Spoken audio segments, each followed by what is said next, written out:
Another great trip in the books with our trip up to Calico to check out the old mines and the abandoned ghost town up in the high desert above Barstow. We were not expecting the caliber of trails that we encountered and had a blast winching ourselves up rocky waterfalls and loose, shaly hill climbs. It was a great time. Come along, let's go get it. So far, so good. This is a sweet little trail. Tight slot canyon, little rock crawling. This is beyond what I expected. I'm fired up.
The trick to running these trails was to stay off of the canyon walls, which is easier said than done when the canyon walls seem to be getting closer and closer the further we climbed up the trail. A misplaced tire would bounce you over to the canyon wall, leaving a little trail memory on your sheet metal. Open diffs and small tires proved extra challenging, but with some well-placed spotting and a couple of winch opportunities, we were able to get everyone through relatively unscathed.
After we got through this section, we realized that the actual line is the line up the right-hand side of the canyon as you are facing up the canyon, not the tailings pile that we decided to attack without abandon. That was a challenging line. The boulders and all the loose rocks just bogged down the trucks, and you needed a healthy right foot to get through it. Myself and another LS-powered blue Blazer were the only ones to surmount it, and provided anchors for a bunch of these other guys to get pulled up. Esteban attacked the tailings pile, but got bogged down and took an alternative line that involved some heavy winching to get him through. But as always, the SS Esteban is not deterred and continued the rest of the trail without any damage whatsoever.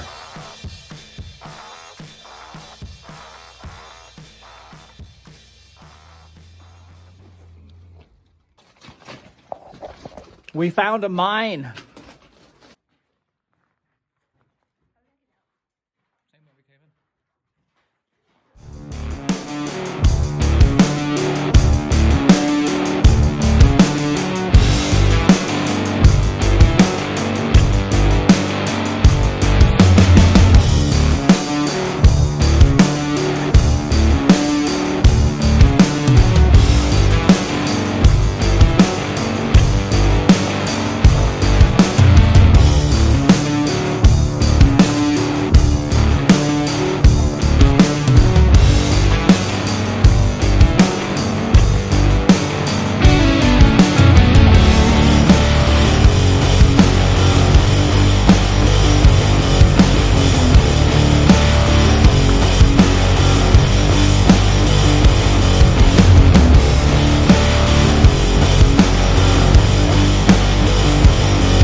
around Calico was a popular mining spot years and years ago, and a lot of the roads and trails that access some of the mines are obviously still available, although in a much rougher shape. If I wasn't following some of the rigs, I would have not found these trails. It is quite a maze of canyons and offshoots up here. Fortunately, the crew we were with had run some of these trails before, and so I happily just followed along, knowing that if Esteban and his 2500 could fit through these things, then I sure as heck could. The morning consisted of picking our way up the canyon, getting everyone through some of the off-camber sections, and working our way up a selection of small waterfall climbs.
It does good to me outside.